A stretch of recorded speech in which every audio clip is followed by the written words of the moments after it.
влегуваме во еден вител на неизвестности, невидени досега во современиот живот, каде што сведоци сме дека вчера германскиот канцелар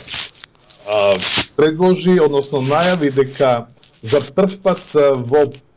изминатите 50 на години германската влада на силен начин ја поддржува војната економија на Германија со бројка која што надминува 100 милиарди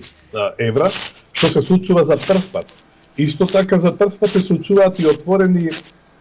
сугестии, односно пораки дека Европската унија ќе купува оружје кое што ќе го отстапи на Украина, ќе го возможи на Украина да се брани,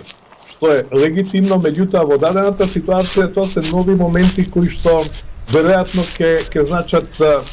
поттикнување или продолжување на оној вртлок на нови и нови аргументи кои што може да ги преземе едната и другата страна, кои што патот од оваа состојба до реалните закани со употреба на нуклеарно оружје е релативно кратка.